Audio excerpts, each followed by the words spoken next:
ചെങ്ങരം വരണ്ട എന്ന് പറഞ്ഞൊരു പച്ചമരുന്നാണിത്. ഇതിപ്പോൾ പറിച്ചുകൊണ്ടിരിക്കുകയാണ്. ഇത് നമ്മളെ സുഹൃത്തിൻ്റെ അമ്മക്ക് എണ്ണ അച്ഛൻ എന്തിനോ വേണമെന്ന് പറഞ്ഞിട്ട് ചെങ്ങരം വരണ്ടൻ്റെ തലയൊക്കെ എടുത്തുകൊണ്ടിരിക്കുകയാണ്. കാട്ടുമരുന്നാണ്, പച്ചമരുന്നാണ്. ഇതാ വരുന്നത് സാധനം. അതാ ഇവിടെ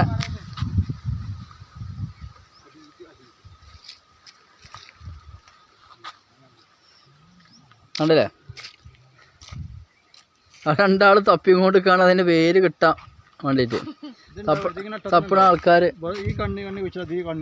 ഉണ്ടാവേ ഉണ്ടല്ലേ. ഇതാണ് സാധനം കേട്ടോ. അട്ടപ്പാടിയിൽ വന്നാൽ ഒരുപാട് പച്ചമരുന്നുകളുണ്ട്, അത് നിങ്ങൾ കണ്ടെത്തണം. ഇത് നമ്മളെ ആളാണ്, നമ്മളെ തോട്ടത്തിൽ പണിക്കൊക്കെ വന്ന ആളാണ് അവിജി. നമ്മൾ ഇവിടുത്തെ ഊരുമൂപ്പരാണ്. മൂപ്പൻ്റെ സാന്നിധ്യത്തിലാണ് ഇപ്പം ഞങ്ങളിവിടെ ഈ